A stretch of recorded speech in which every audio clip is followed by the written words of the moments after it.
환난 가운데서 성령의 기쁨으로 말씀을 받아 우리와 주를 본받는 자가 되었으니 그러므로 너희가 마게도냐와 아가야에 있는 모든 믿는 자의 본이 되었느니라.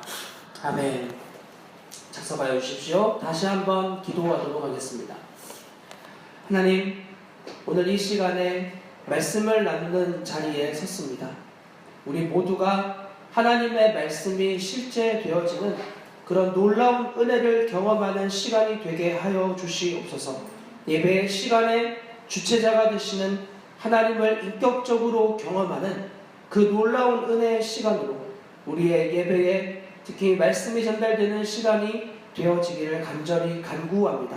전하는 자와 듣는 자의 구별이 없이 모두 하나님의 복음 앞에 서는 시간으로 은혜를 더하여 주시옵소서.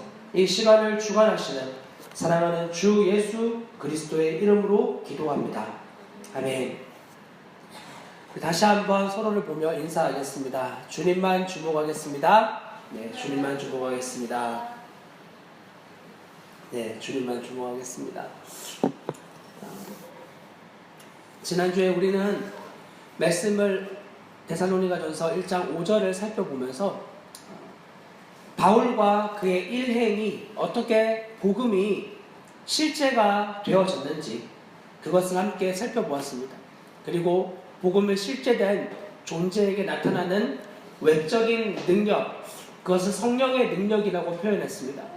방언과 병고침과 그리고 신유와 놀라운 자신의 삶에 인간으로서는 일으킬 수 없는 외적인 표적이 나타나는 것을 성령의 능력이라고 여러분들께 말씀을 나누어 드렸습니다.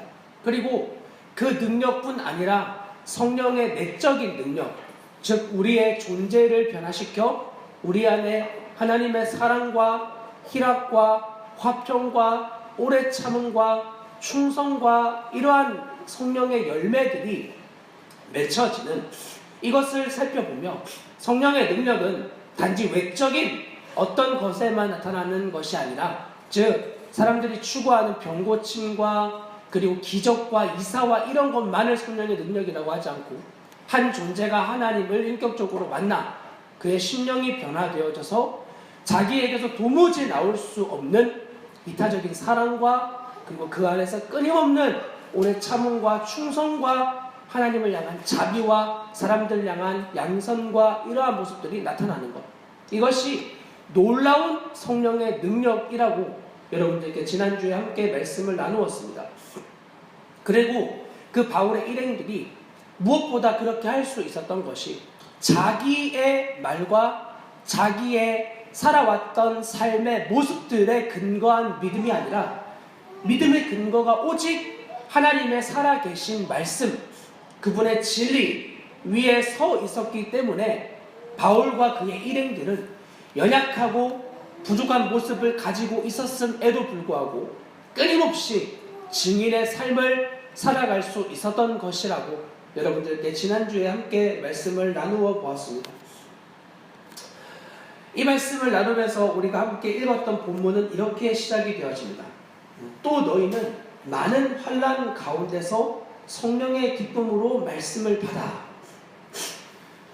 지난주에 우리가 함께 나누었던 내용은 데살로니가전서 교인들에게 이야기를 나누던 바울이 갑자기 화제를 돌려 우리가 너희에게 이러한 자가 되었다 라고 하며 바울과 일행들에게 실제 되어진 복음의 내용을 함께 살펴보았다면 오늘은 다시 초점을 바꾸어 데살로니가 교인들에게 향하고 있는 하나님의 메시지로 우리는 방향을 전환을 시킬 것입니다. 우리가 신앙생활을 하면서 굉장히 어려운 것 중에 하나는 나에 대한 나 스스로의 기대와 그리고 나에 대한 하나님의 기대가 굉장히 다르다는 사실에 있습니다. 우리는 스스로 이렇게 생각합니다. 나 이 정도면 됐다. 야, 이 정도 믿음을 썼으면 됐다. 이 정도 달려왔으면 됐다. 이 정도 충성, 헌신, 봉사했으면 됐다 라고 스스로의 모습을 보며 만족하고 그것을 인정해 버립니다. 그런데 주님이 우리에게 주로 하시는 일은 그 만족하고 그 자리에 안주하고 싶고 이 정도면 됐다 하고 더 이상 발걸음을 옮기고 싶지 않는 그때에 더욱 우리에게 믿음의 자리로 나아가게끔 만드십니다. 왜 그러느냐? 이 믿음이라고 하는 요소는 우리 편에서 작용되어지지 않으면 반드시 퇴보될 수밖에 없는 성품을 가지고 있기 때문입니다. 여러분이 이전에 얼마나 대단한 믿음의 승리를 거두셨든지 혹은 얼마나 엄청난 대가의 지불을 하셨든지 그것은 지금 이 시간에는 아무런 중요한 일이 아닙니다. 많은 사람들이 예전에 내가 하나님 앞에 헌신하고 충성하고 혹은 믿음을 드렸던 일들을 기억합니다. 이런 일들을 내가 했습니다. 난 주님을 믿고 이렇게 대가를 지불했었습니다. 그리고 이런 결단을 했었습니다.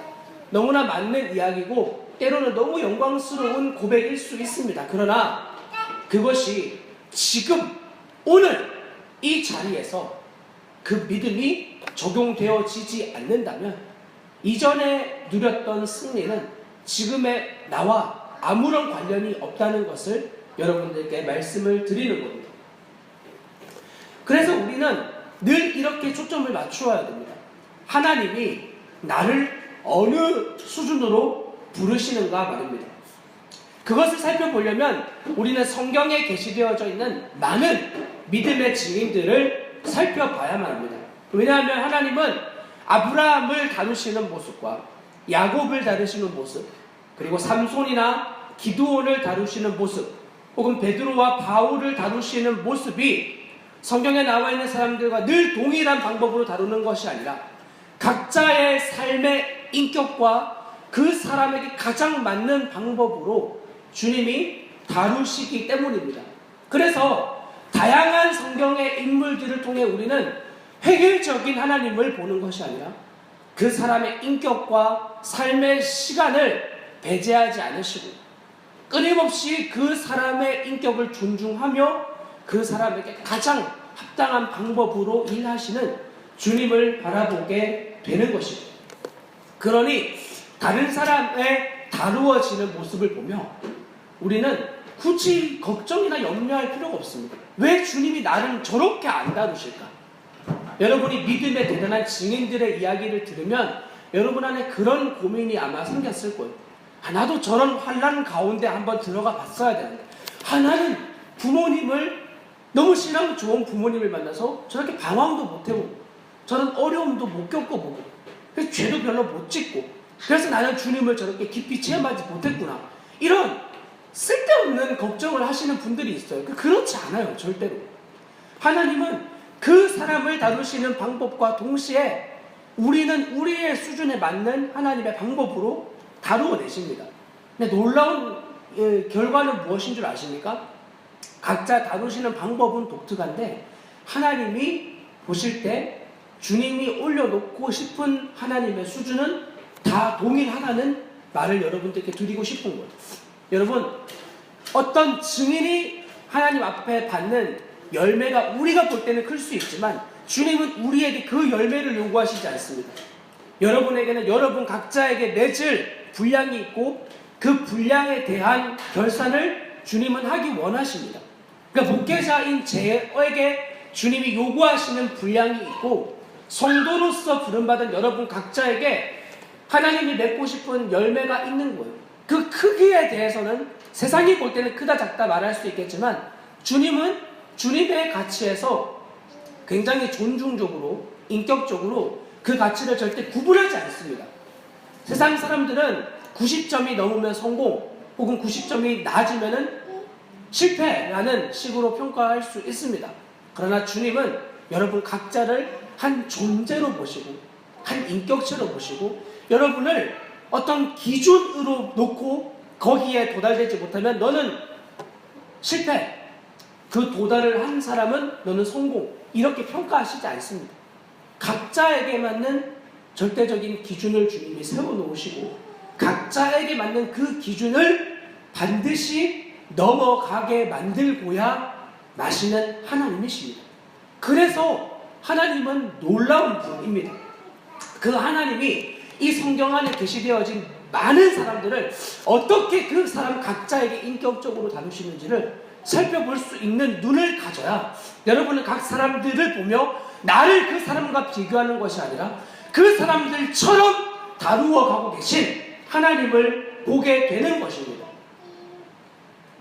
그러므로 하나님께서 이렇게 사람들을 각자에게 맞게 각자의 인격적으로 다루어 가시는데 그 다루심을 다루는 일에 가장 많이 사용되어지는 통로가 바로 환난이라고 하는 통로입니다. 일반적으로 사람들을 주님이 다루실 때 주님은 환난이라는 통로로 보통 다루어 내십니다. 왜냐하면 환난을 겪을 때 저와 그리고 여러분들을 포함한 우리 모두는 그 환난 앞에 너무나 무기력한 각자를 발견하게 됩니다. 그 무기력은 주로 두 가지로 나타나게 됩니다. 첫 번째는 그 무기력을 해결할 수 있는 능력이 없는 내 자신을 보여드립니다.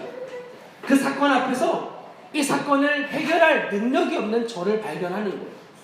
예전에 저희 아이가 자고 일어났는데 뭔가 행동이 좀 이상한 거예요. 뭐가 이상한지는 잘 모르겠어요. 근데 뭔가 이상한 거예요. 자꾸 울고 뭔가 불편해하는데 그게 뭔지는 잘 몰라서 하루를 계속 데리고 다녔어요. 그리고 예배드리러 차로 이동하고 사람들을 만나고 근데 아이가 계속 울고 불편해요. 저녁이 되었는데 아침에 그 증상을 발견하고 저녁이 되었는데 도무지 무엇이 문제인지를 모르다가 아이의 행동을 보고 그제서야 눈치를 채게 된 겁니다. 아이가 오른쪽 팔이 빠져 있던 거예요. 그러니까 볼펜을 들고 노는데 한 손을 쓰질 않는 거예요. 그 아이의 활동량과 행동을 우리가 어느 정도 가늠할 수 있는데 아침부터 저녁이 되는 시간까지 전혀 이 아이에게 뭐가 문제인지를 모르겠는 거예요. 아프니까 계속 울고 자고. 그리고 나중에 병원에 급하게 가서 팔을 끼웠던 기억이 있습니다. 그것뿐 아니라 아이를 키우면 별의별 일이 다 생기죠. 근데 그 일을 겪었는데도 아무것도 도와줄 수가 없는 거예요. 제일 많이 걸리는 병이 감기인데 감기에 걸리면 이제 아이들 열이 막 오르거든요. 어쩔 때는 막 40도, 41도 이렇게 열이 올라요. 근데 아무것도 해줄 수 있는 게 없어요. 약 먹이잖아요. 예, 그냥 그게 다예요. 해열제 먹이고 병원에 데리고 가도 병원에서도 해열제 먹이고 그거 외에는 해줄 수 있는 게 아무것도 없어요. 그때 부모로서 느끼는 굉장한 무력감이 있습니다. 난 이 아이에게 뭘 해줄 수 있는가? 그것뿐 아니라 이 아이에게 이제 펼쳐질 인생의 여러 가지의 사건과 일들이 있는데 부모로서 그 아이에게 해줄 수 있는 게 실질적으로는 아무것도 없어요. 그냥 부모라고 하는 책임의식만 가지고 있을 뿐이에요. 그러니 그런 사건들을 부딪히며 끊임없는 존재적인 무력감을 느끼게 되는 것이죠. 이것이 보통 여러분이 환난 가운데에 발견하게 되는 나의 모습입니다. 그리고 그러한 일들을 잘 해결할 수 있는 능력이 혹 여러분 각자에게 있다고 해도 두 번째로 여러분 안에 드는 무력감은 그와 같은 사건들 앞에서 여러분의 마음을 여러분 스스로가 주체할 수 없다는 데에 드는 무력감입니다. 여러분이 여러분의 아이나 여러분이 겪은 사건을 여러분이 가지고 있는 재능과 혹은 재물과 여러 가지로 해결을 할 수 있다고 쳐봅시다. 그런데 그 사건을 해결해도 문제는 끊임없는 환난과 고통들이 여러분에게 계속하여 다가온다는 데에 있습니다. 옛 우리 어른들의 말 가운데 이런 말이 있습니다. 긴 병에 효자 없다. 아마도 들어보셨을 겁니다. 긴 병에 효자 없다. 병이 길면 아무리 대단한 효자라고 해도 감당할 수 있는 재간이 없는 것. 말씀드린 것처럼 존재적인 자기가 그것을 해결할 수 없는 데에서 오는 무력감도 있겠지만 자기가 그토록 사랑하는 부모님 혹은 자녀가 병이 길어지면 길어질수록 점점 이 아이를 계속하여 사랑할 수 없는, 그 부모를 계속하여 사랑하기 어려운 자기를 발견하게 되는 거예요. 이것이 바로 우리의 마음 가운데 오는 존재적인 무력감입니다. 여러분이 아무리 대단한 재능과 노력을, 재물을 가지고 있다고 해도 그것이 여러분의 마음을 다스릴 수는 없습니다. 그리고 이 마음이 지켜지지 않는 일 때문에 여러분들은 아마도 굉장한 신앙을 가지고 있다면 굉장한 괴로움 가운데 여러분은 마주하게 될 것입니다. 신앙이 없으면 대충 그런 마음에 어려움이 생기고 분노가 생기고 억울한 마음이 생겼을 때 그냥 그대로 발산해 버리면 돼요. 나 혼자 집에 있는데. 제가 예전에 교회에서 사역을 하고 혼자 살 때 말입니다.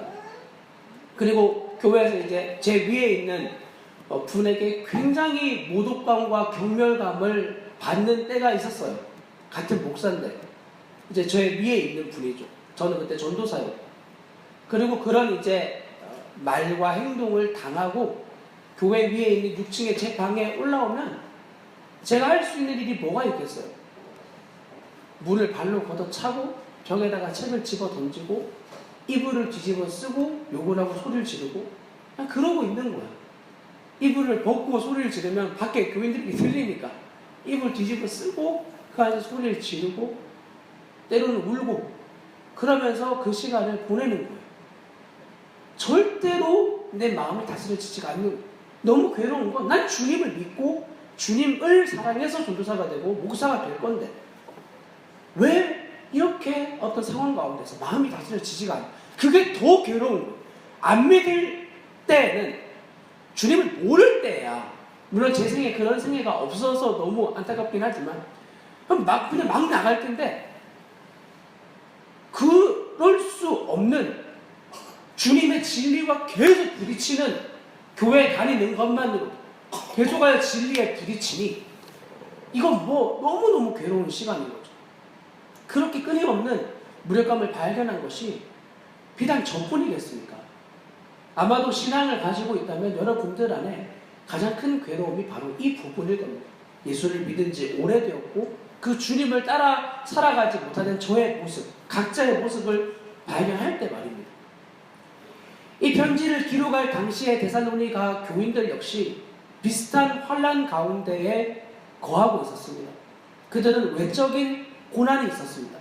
무엇보다 당시의 세계의 수도로 불려질 수 있는 가능성을 가졌던 데살로니가에서 당시에 엄청난 유행과 세상의 가치와 문명과 문화들이 끊임없이 유입되어져 올 때 그들은 그 모든 것들을 거슬러 올라가야만 했습니다.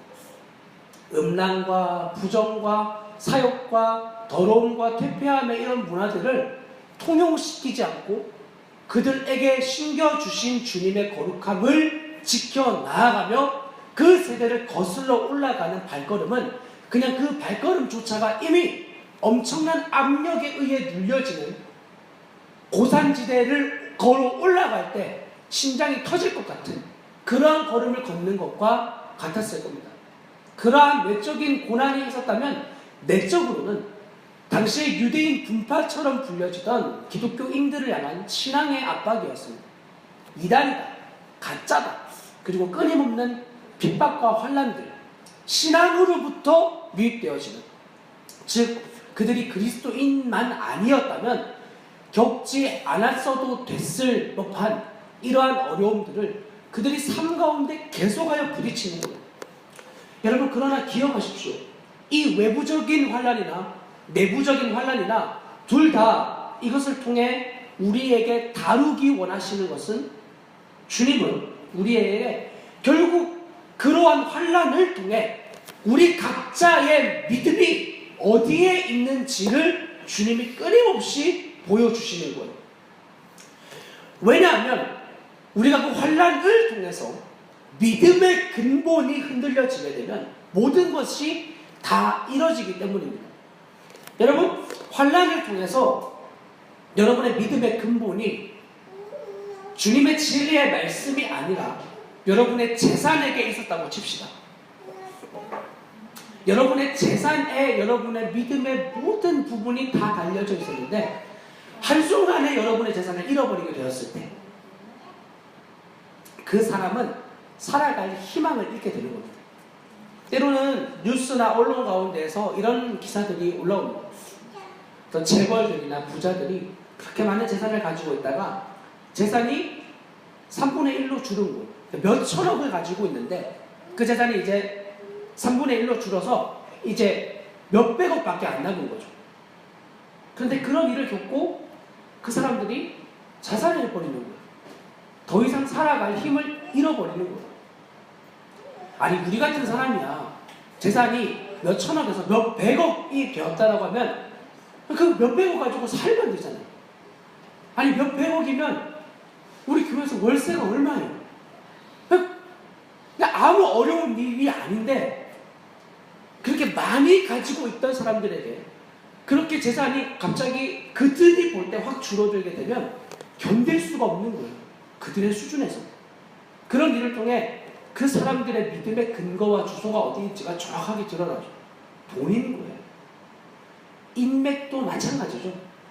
그렇게 인맥에 생명을 거는 사람들이 한번 사람에게 배신당하면 사람 절대로 안 믿습니다. 그러니 주님이 우리에게 환난을 통해 끊임없이 우리에게 추적하시는 것은 너의 지금 말입니다. 지금 믿음의 근거가 어디에 있는지를 계속하여 추적해 내시는 거예요. 우리는 신앙을 가지고 있기 때문에 우리의 근거가 반드시 주님일 것이라고 쉽게 착각합니다. 그런데 절대 그렇지 않습니다.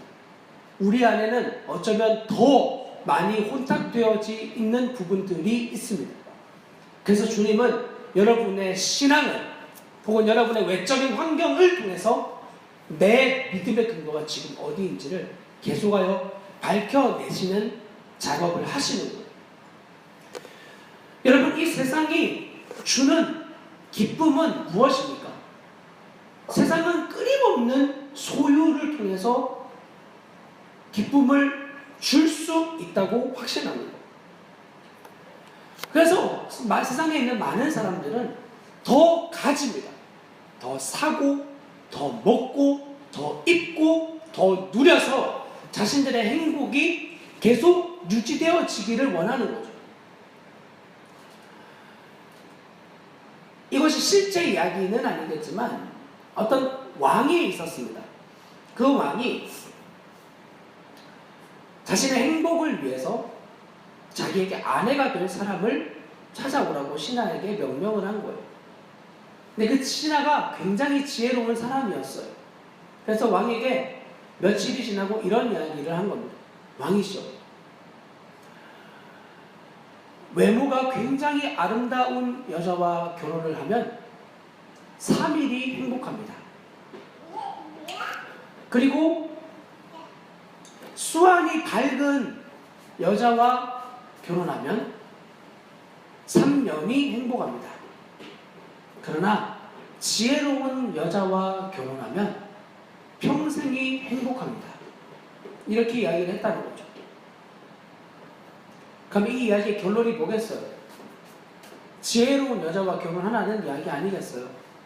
그런데 이 왕이 그 이야기를 듣고 무릎을 탁 치며 이야기하는 거예요. 그러면 아름다운 여자를 3일씩 바꾸겠다. 왕의 수준인 거예요. 여러분 이게 우리에게 굉장히 그냥 웃긴 이야기잖아요. 아, 왕은 그럴 수 있구나. 3일에 한 번씩 여자를 바꿀 수 있구나. 뭐 여왕이라면 남자를 바꿀 수 있구나. 그렇게 생각을 하겠지만 그게 세상이 주는 가치예요. 뭘 해도 만족이 되지 않아요. 저희 교회에서 얼마 전에 온풍기를 구입을 했잖아요. 온풍기 들어오면 너무 행복할 것 같잖아요. 따뜻하고. 근데 따뜻하고 감사하죠. 근데 전기가 떨어진다는 건 또 생각을 해본 적이 없는 일이고. 그러니까 온풍기가 생기니까 우리 교회 자체 건물이 있으면 좋겠다. 이런 생각이 드는 거예요. 전기 안 떨어지게. 그러면 자체 건물을 가지고 온풍기 빵빵하게 나오면 그럼 그때 만족이 다 될까요? 절대 만족이 안 되죠. 이런 가치가 교회 안에도 끊임없이 유입되어져 있는 거예요. 끊임없이. 그리고는 뭘 더 가지고, 뭘 더 붙잡고, 뭘 더 내가 취하면 우리가 성공하고 행복을 누리고 있을 것이라고 생각하지만 그것은 너무나 세상이 주는 가치에 불과한 행복이에요. 그런 가치로 남편을 만났는데 절대로 행복해질 수가 없죠. 그러니 또 다른 남자를 만나는 일을 저지르는 거예요. 그러니 전혀 이상한 일이 아니에요. 그런 가치를 가지고 있는 사람들이 교회에 그냥 다니고 있을 뿐이에요.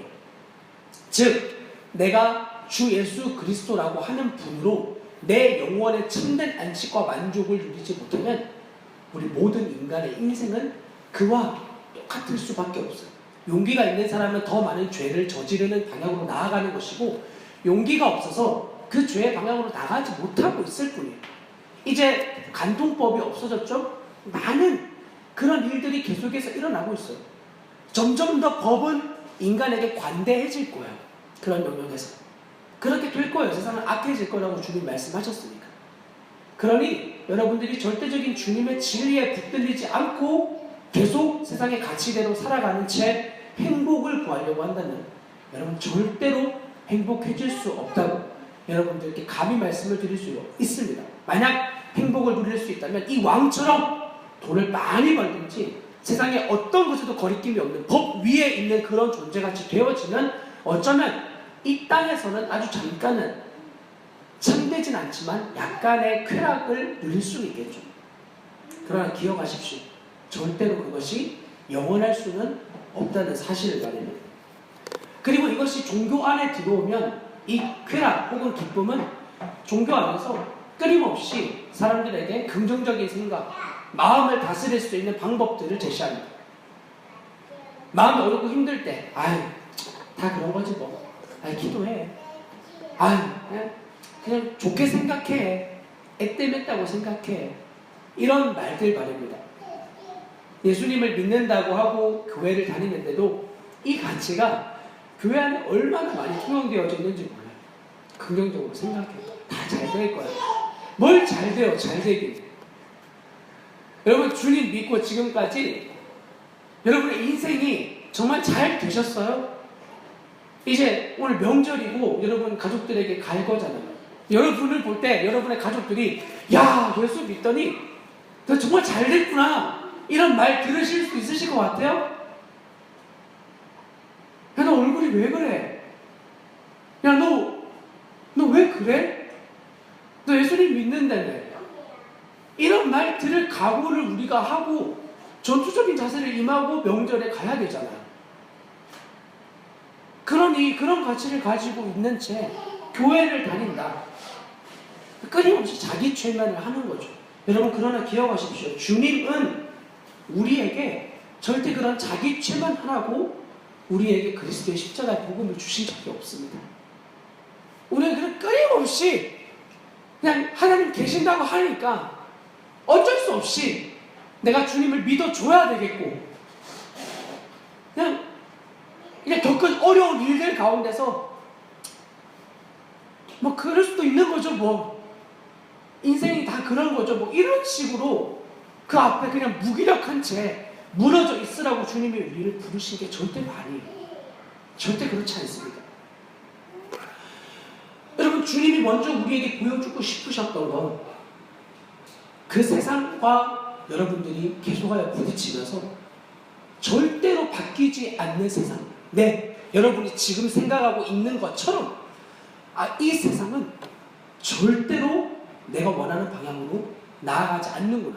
그게 주님으로부터 온 마음이든 여러분 원래 여러분 마음 가운데 품으셨던 세상의 모습이든 상관없이 이렇게 세상은 절대로 바뀌지 않는구나. 세상 절대 공평하지 않구나. 세상 절대 종이롭지 않구나. 이런 생각이 여러분 안에 들게끔 주님이 확증을 시켜주기 원하시는 거예요.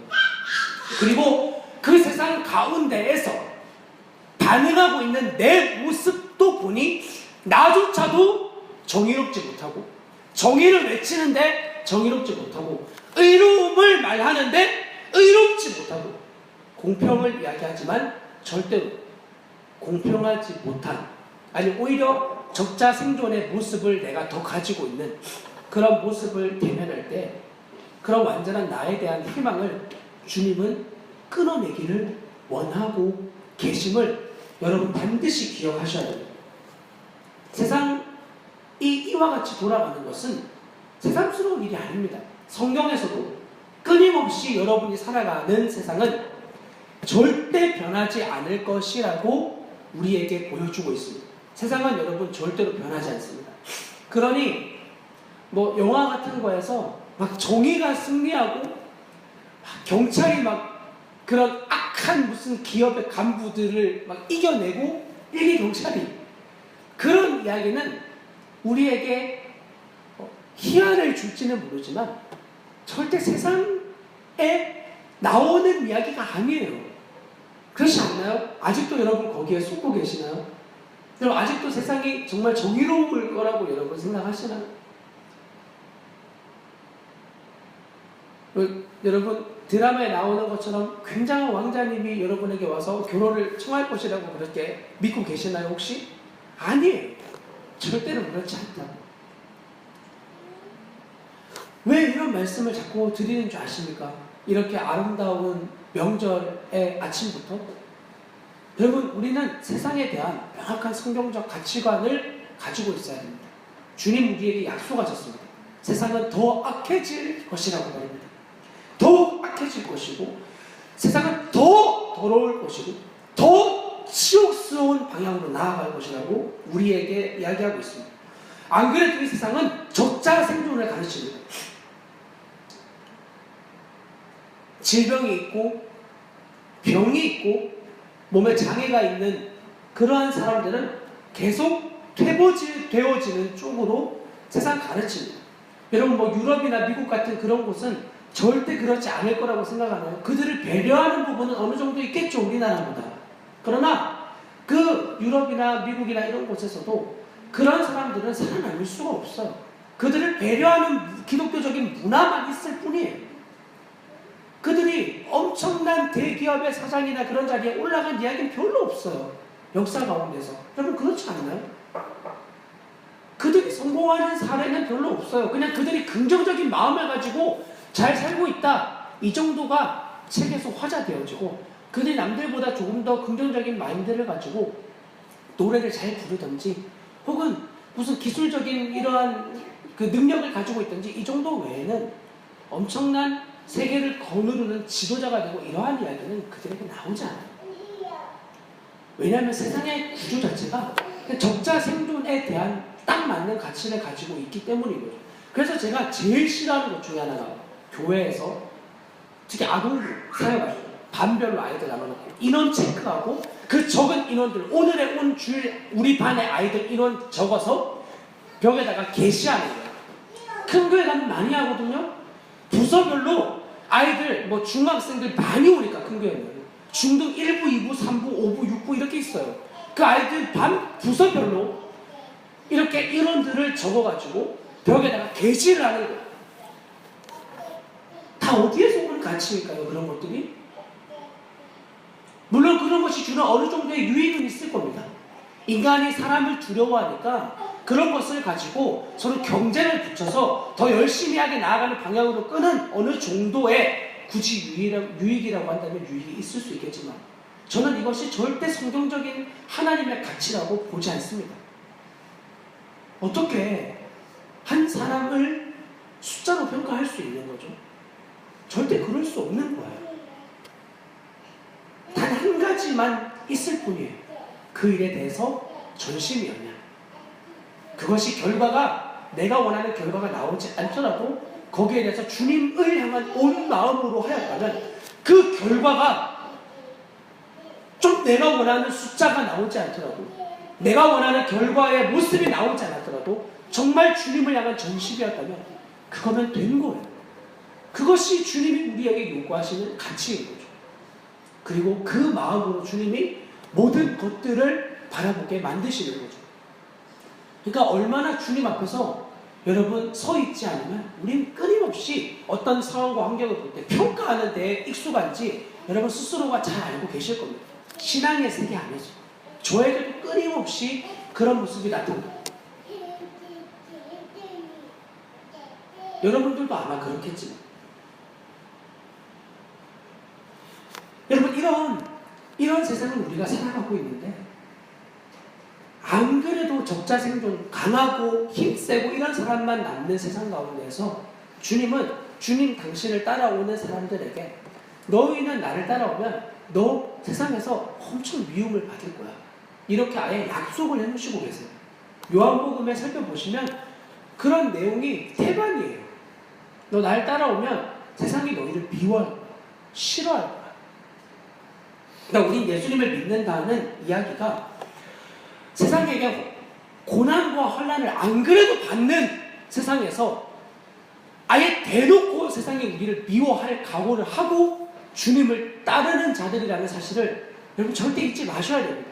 고난을 당하면 여러분 이번에 가정에 돌아가셔서 그런 애매한 고난을 당할 때 원래 그런 거야 라고 여러분 받아들이실 수 있어야 됩니다. 막 주님에게 애를 쓰고 복구라고 왜 그러시냐고 주님. 왜 이렇게 저의 인생은 힘드냐고. 원래 그런 인생에 여러분 예수님을 믿음으로 더 이런 일이 더해진 거라는 것을 겸허하게 받아들이라고 성경은 우리에게 이야기하고 있어요. 절대 주님이 숨기신 적이 없어요. 정확히 보여주고 계신다는 말씀을 여러분들께 드리고 있는 거예요. 그런데 오늘 우리가 읽은 이 본문에서 바울의 편지를 받는 데살로니가 교인들이 이런 많은 환난들을 겪었다고 성경이 증언하고 있습니다. 내적인 환난들을 그들이 겪고 있을 때 그들이 어떤 반응으로 나아갔는지 성경은 이렇게 증언합니다. 또 너희는 많은 환난 가운데에서 성령의 기쁨으로 라고 기록이 되어져 있습니다. 성령의 기쁨으로. 여러분 이 본문이 우리가 지금 환난 가운데에서 반응하는 모습과 얼마나 다른지를 여러분들께 좀 나누고 싶습니다. 그들은 많은 환난 가운데에 있었습니다.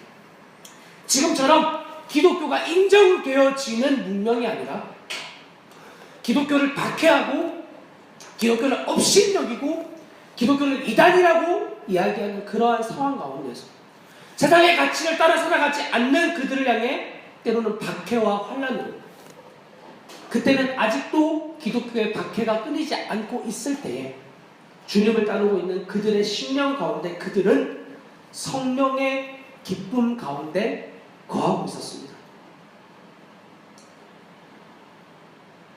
왜 그들은 그럴 수 있었을까요?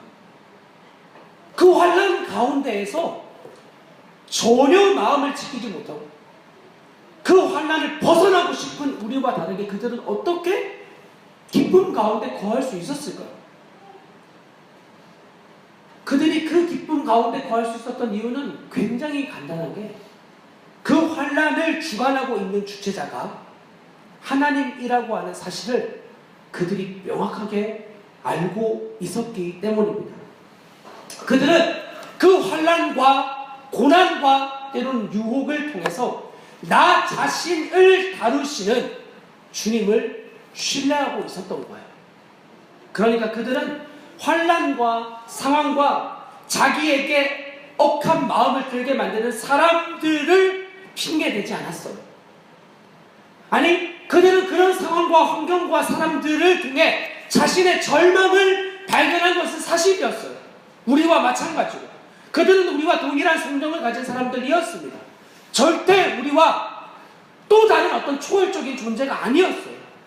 여러분 성경 히브리서에서 믿음에 관련되어진 사람들을 다룰 때 주님이 우리에게 보여주고자 하셨던 것은 그들이 우리와 같은 성정의 사람들이라는 사실을 보여주고 싶으셨습니다. 여러분 아브라함의 이야기를 읽을 때 이삭과 요셉과 이런 사람들의 이야기를 읽을 때 우리 마음 가운데 계속해서 핑계대고 싶은 건 그들은 나와 또 다른 어떤 존재일 것이라는 사실입니다. 그들은 나와 또 다른 강한 믿음을 가지고 있었을 것이고 그들은 나보다 어떤 특별한 하나님의 섭리 가운데 있었던 사람들이라고 우린 핑계대고 싶어합니다. 왜냐하면 그래야 내가 이 상황 가운데에서 내가 억울해하고 분노하고 그리고 화내고 짜증내고 믿음으로 걸어가고 싶지 않은 나의 모습을 정당화할 수 있기 때문인 거죠. 그 사람 특별하니까. 근데 그렇지 않아요.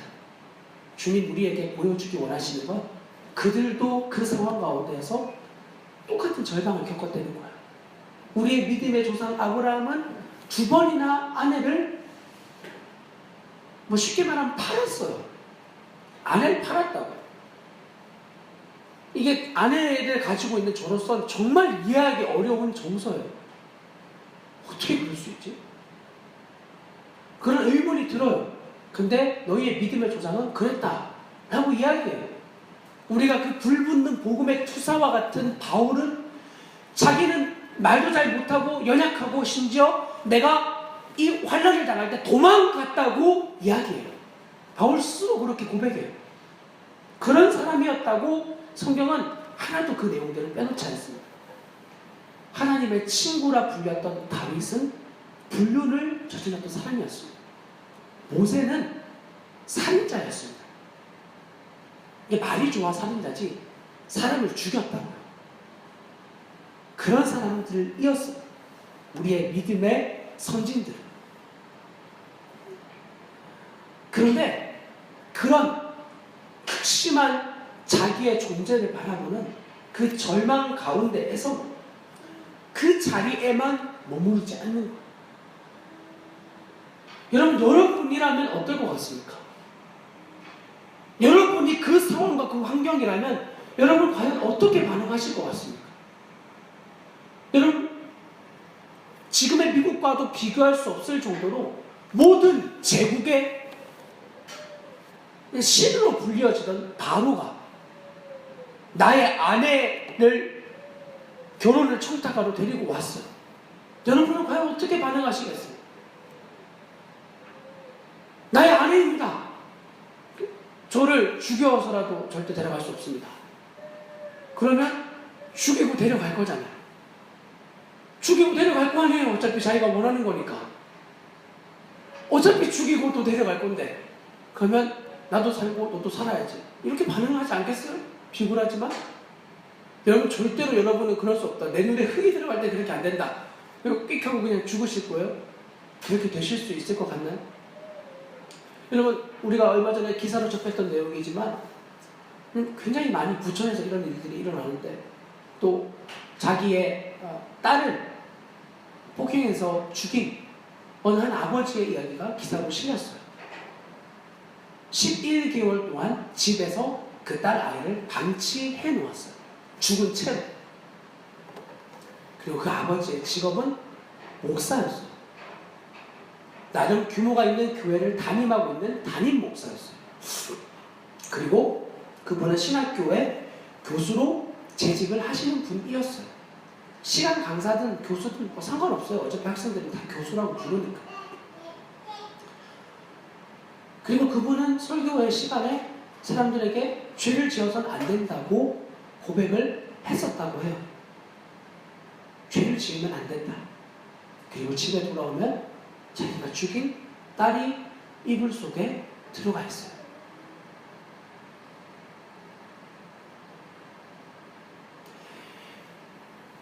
이 사건을 접했을 때 여러분의 마음은 어떤 마음이었나요?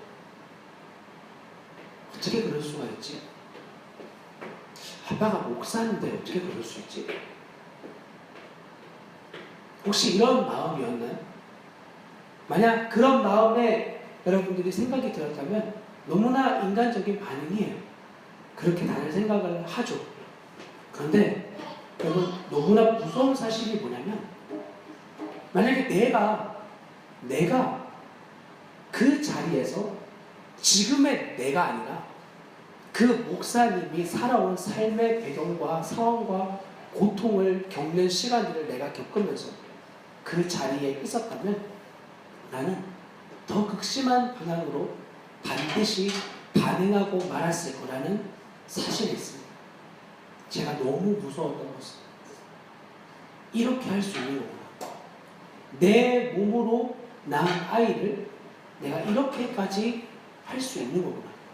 여러분, 그 사건을 통해 여러분 안에 담겨져 있는 죄의 무서운 영향력을 바라보지 못한 채 단지 그 사람을 판단하고 비방하고 어떻게 그럴 수 있어 라고 하며 나는 절대 그러지 않을 거라는 자신감 가운데에 여러분이 머물러 있다면 그럼 절대로 여러분은 주님을 그리고 그리고 여러분 스스로를 아직 잘 모르는 부분이라고 제가 감히 말씀을 드릴 수 있습니다. 저도 아이를 키우지만 제 안에 자주 발견되어지는 모습이 아이를 사랑할 수 있는 저를 발견하는 거예요. 지금도 마찬가지예요. 지금도 정말 주님의 은혜로 이 자리에 서 있지만 제 예전의 모습을, 아니 어쩌면 지금의 모습, 제 아내가 너무 잘 알고 이 아이가 이 땅에 살아있지 않을 가능성이 훨씬 많아요. 저에게. 아이를 키우면서 너무 많은 무력과 절망감을 경험해요. 여러분은 절대 그렇지 않나요? 여러분 옆에 있는 이웃들의 이야기를 들어보세요. 친구들의 말을 들어보세요. 그들의 생명으로 낳은 아이를 그들은 생명을 다해 모든 상황에서 정말 사랑하고 있나요? 정말 사랑해서 인생을 걸은 남편을 혹은 아내를 목숨을 다해서 그들이 사랑하고 있나요? 절대 그렇지 않을걸요. 그래도 죽이는 건 아니잖아요. 그렇죠. 겉으로 그 일을 행한 건 너무나 잘못되어진 일이죠. 그런데 마음속으로는 말입니다. 마음속으로 그렇게 사랑하고 마음속으로 그렇게 이뻐하고 그러고 있을까요? 그들도 역시? 저는 그렇지 않다고 확신할 수 있어요. 그래서 여러분들에게 여러분이 겪은 일이 아니지만 여러분들께 이렇게 질문할 수 있는 겁니다. 여러분은 자신이 있으시냐? 저는 자신 없어요. 저는 그 상황에 주님이 허락하지 않음을 단지 감사할 뿐이에요. 전 더 무서운 일을 저지를 수 있는 사람이에요. 그런 일을 한 적은 없어요. 제 실제로. 제 마음속에 끊임없이 내가 원하든 원치 않든 그러한 반응들이 올라오는 것을 보며 만약에 법이 없고 사람들의 이목을 상관하지 않는다면 난 더 무서운 죄를 저지를 수 있음을 지금 저는 너무나 잘 알고 있어요. 그래서 주님에게 더욱 은혜를 구할 뿐이에요. 주님의 은혜가 없다면 정말 가능성이 없기 때문에 저는 그런 존재입니다. 그리고 저뿐 아니라 이곳에 있는 여러분 모두는 다 이런 죄의 무서운 이 관성을 가지고 있는 사람들이에요. 아무리 여러분이 아침에 깨끗하게 아름답게 멋있게 이 자리에 죄와 전혀 관계없는 것처럼 앉아있는다 할지라도 여러분 우리 안에 있는 이것을 절대 숨길 수 없습니다. 우린 그런 존재입니다. 여러분 그래서 이런 나의 모습을 발견하여 혹은 이것이 외적으로 반응되어져서 안타깝게도 우리의 혈육이 혹은 부부가 서로를 외면해버리고 그리고 심지어는 나 자신도 그런 나의 모습을 보면서 존재적인 절망감에 무력감에 휩싸여 도무지 한 발도 나아갈 수 없는 바로 그때 우리가 해야 될 일이 바로 그런 나를 포기하지 않으신 주님에게로 눈을 돌리는 일이에요. 이것에 대해서 시편의 기자는 이렇게 고백을 하는 겁니다. 시편 5편 1절과 2절에는 이렇게 기록이 되어져 있습니다. 여호와여 나의 말에 귀를 기울이사 나의 심경을 헤아려 주소서. 나의 왕 나의 하나님이여 내가 부르짖는 소리를 들으소서. 내가 주께 기도하나이다. 여러분 우리가 믿는 하나님은 모든 우주를 주관하시는 절대자라고 여러분들께 말씀을 드렸습니다. 그 하나님께서는 이 지구라고 하는 우주에 점조차 되지 않는 그 별에 살고 있는 우리의 인생을 주권하시는 주권자 하나님이십니다. 근데 더욱 놀라운 사실은 그 하나님께서 우리에게 단지 우리가 간절히 기도하는 것만을 들어주시는 하나님이 아니시라. 우리가 때로는 기도하지 않고 기도할 수 없는 상황 가운데 머무르고 있는 그러한 무력감과 절망감에 휩싸여 있는 상태에 있는 저와 여러분들을 포기하지 않고 그런 우리를 우리의 어떠함과 상관없이 책임지시는 하나님이심을 깨닫는 믿음이 우리 안에 다시 세워져야 합니다. 여호와여 나의 말에 귀를 기울이사 나의 심경을 헤아려 주소서. 여러분들께 물어보고 싶습니다. 여러분이 지금 이 자리에 나올 때, 이곳에서 여러분이 지금 예배하고 있는데, 이곳에 올 때 여러분들의 마음 가운데 하나님 오늘 예배를 무사히 드릴 수 있도록, 그 예배 자리에 무사히 갈 수 있도록 주님 도와주십시오. 간절히 기도하시면서 이 자리에 여러분 나오셨나요?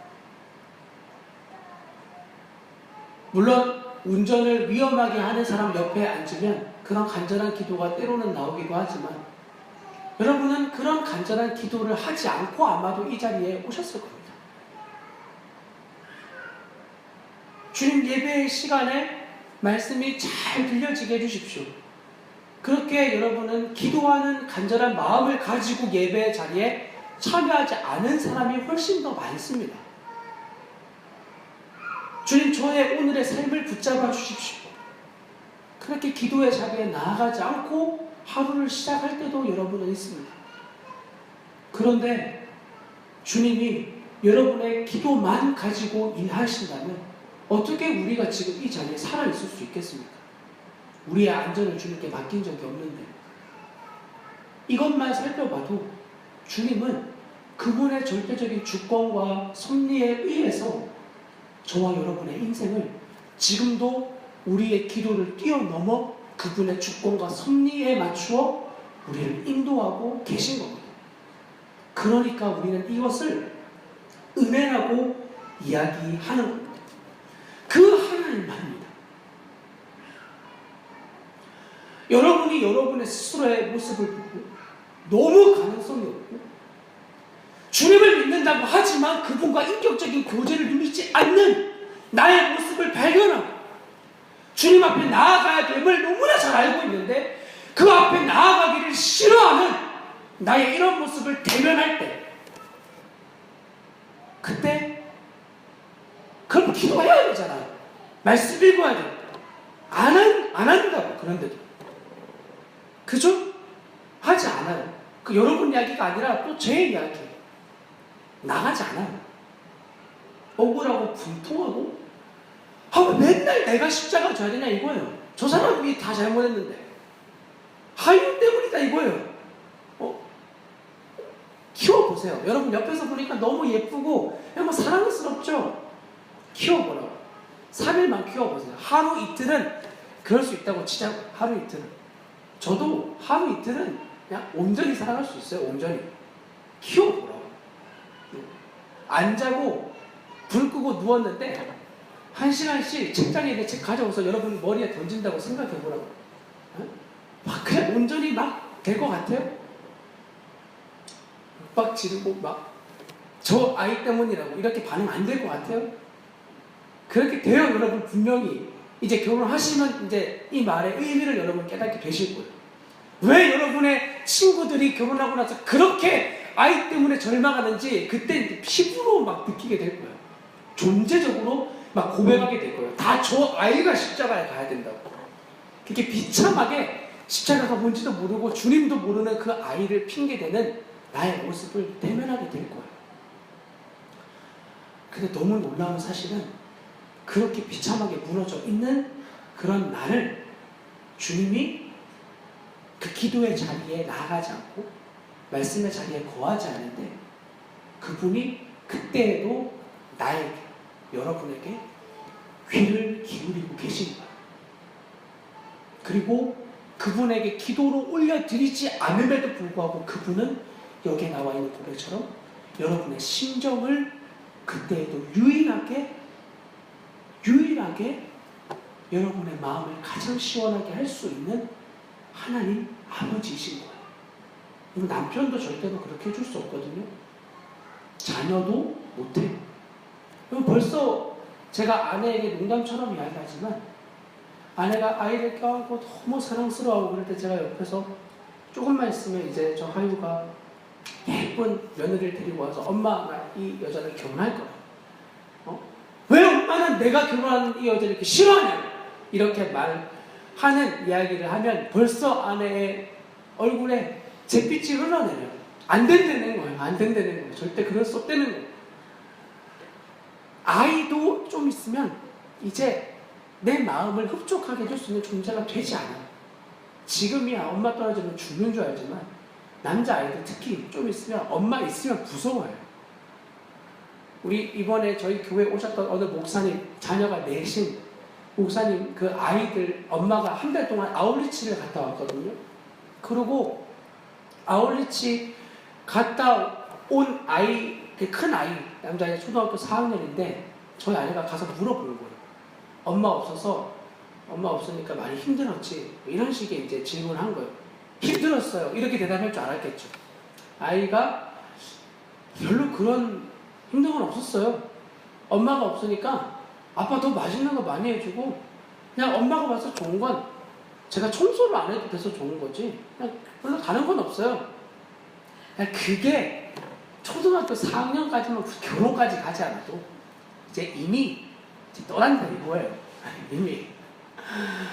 그러니까 그런 거에 소망을 두면 박살나는 거예요. 상황 가운데에서. 우리가 소망을 두어야 될 건 그 어떤 것도 없어요. 여러분. 주님이에요. 여러분의 마음을 시원케 하실 수 있는 건 오직 주님이에요. 물론 때로는 여러분의 옆에 있는 사람들을 통해서 여러분의 심령에 그토록 듣고 싶어 하던 하나님의 메시지를 들을 때가 있을 겁니다. 누가 하신 거죠? 그 사람을 통해 주님이 하신 거예요. 이 초점 잃어버리면 여러분 그 사람에게 대한 소망을 두고 여러분은 끊임없이 비참하게 또 살아가는 사람이 될 수밖에 없어요. 주님은 성경을 통해 우리에게 정확하게 말씀하십니다. 네가 나에게 기도를 올려드리지 않을 때, 너의 마음을 나에게 비추이려고 조차도 하지 않을 때, 아니 나조차도 지금 내 마음의 상태가 어떤지 전혀 알지 못하는 바로 이 순간에도 나는 너의 마음을 헤아리고 있다. 난 너를 주목하고 있다. 나는 그런 너를 절대로 포기하지 않는다.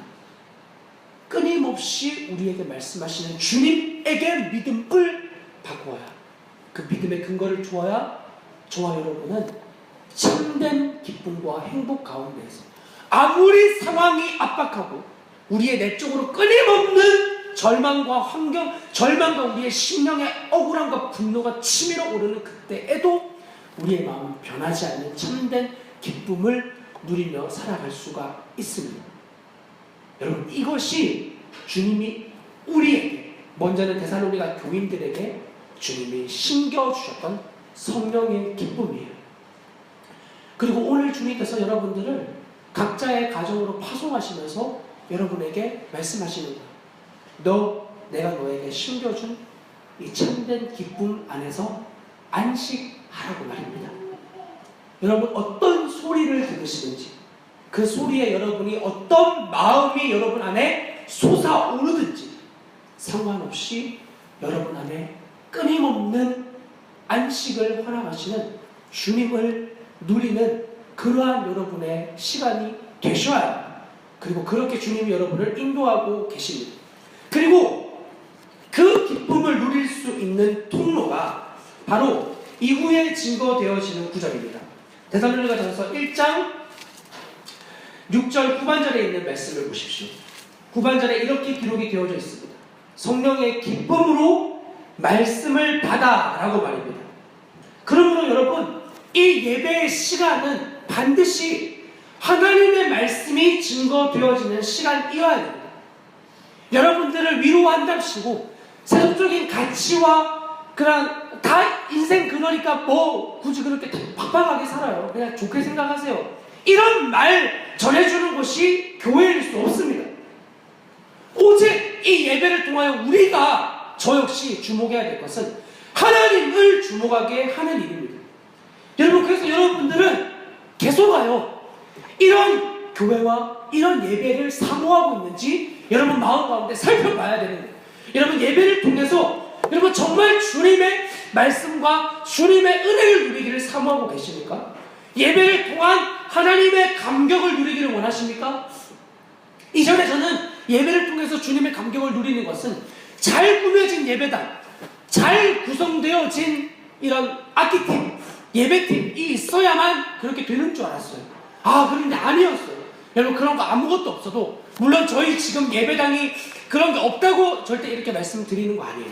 여러분, 여러분의 심령이 하나님 앞에 온전하게 세워져 있고 주님을 주목하고 있고 그분의 말씀과 그분이 주시는 놀라운 은혜를 사모하는 마음이 있다면 여러분, 예배 가운데에서 하나님의 은혜를 누리는 감격 가운데 여러분 서실 수 있습니다.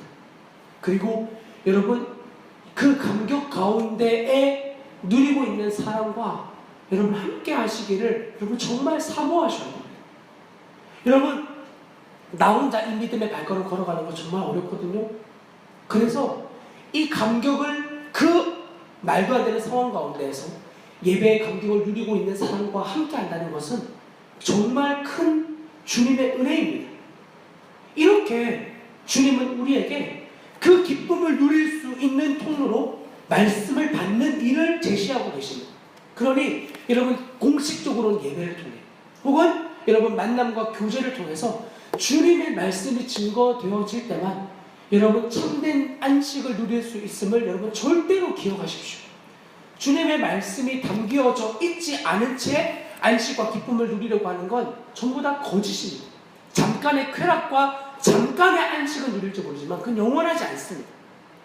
그러므로 여러분 스스로가 그와 같은 함께함에 있지 않을 때 여러분은 여러분의 시간을 할애하여 주님의 말씀을 받는 자리로 또 들어가야 됩니다.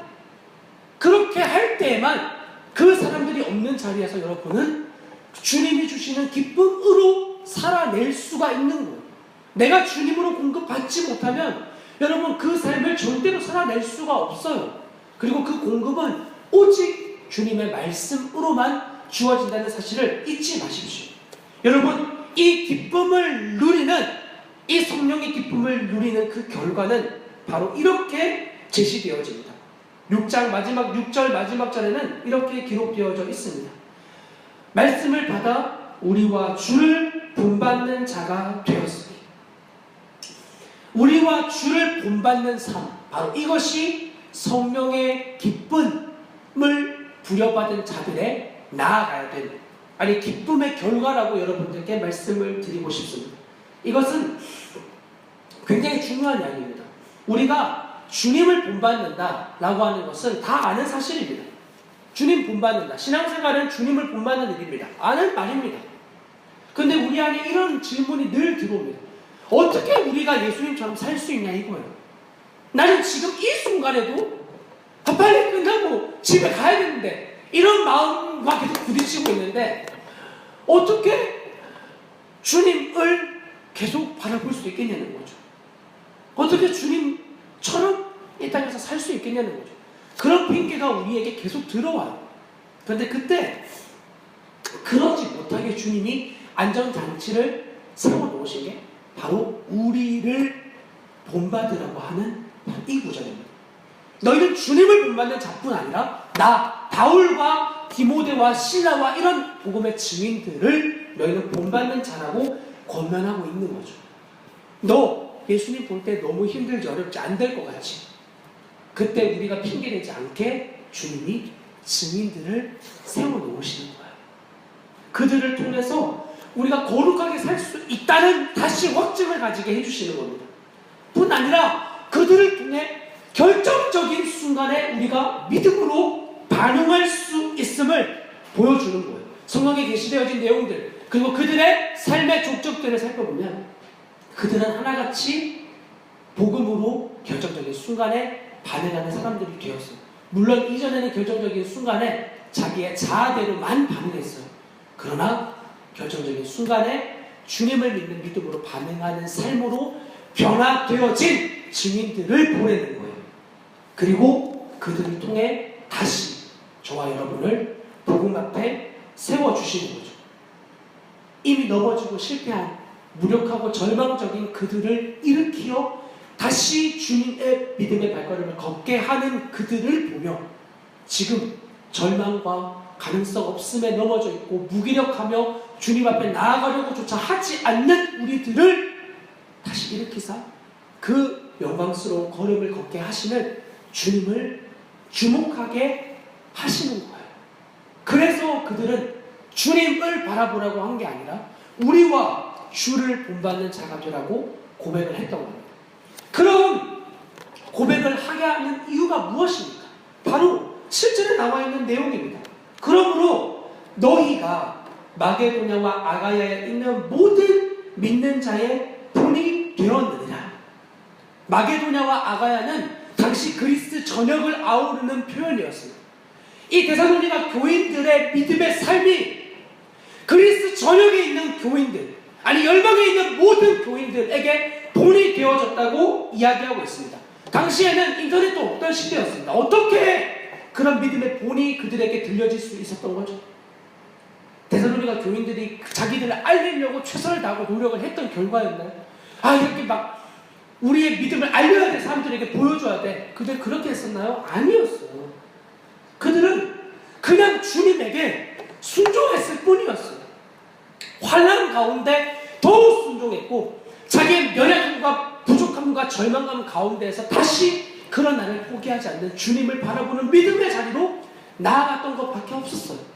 절망을 보면 볼수록 자기 안에 끊임없는 무력감을 발견할수록 다시 그런 나를 포기하지 않는 주님을 붙잡는 자리로 나아갔는데 주님이 그런 자신들을 그 열방에 알리는 놀라운 일을 이루어내신 거예요.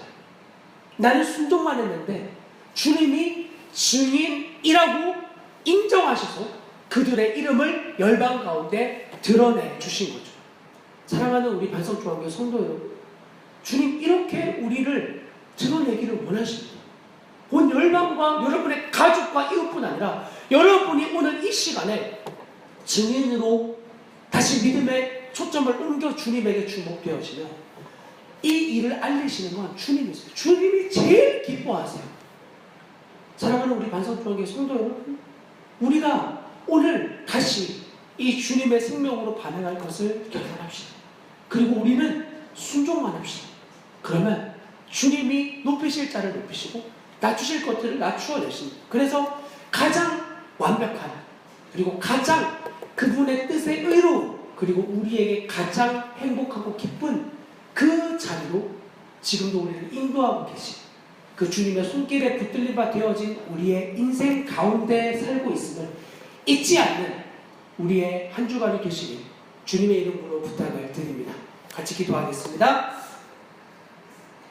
하나님, 오늘 허락되어진 이 시간 우리가 말씀을 읽으며 우리 안에 끊임없이 솟아날 수 있는 성령의 기쁨을 주기 원하시는, 아니 이미 우리에게 허락하신 주님의 말씀을 믿는 믿음을 다시 한번 우리에게 허락하여 주시옵소서.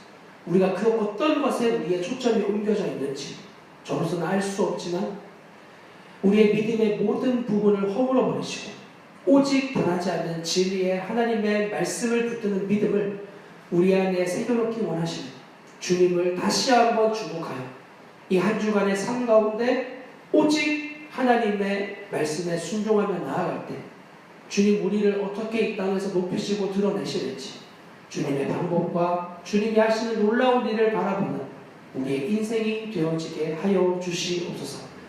어떤 상황과 환경도 우리를 결코 끊어낼 수 없다고, 그리스도에게 속한 우리를 결코 끊을 수 없다고 고백했던 바울의 고백이 우리의 동일한 고백이 되기를 이 시간 바라오며 사랑하는 주 예수 그리스도의 이름으로 기도합니다. 아멘.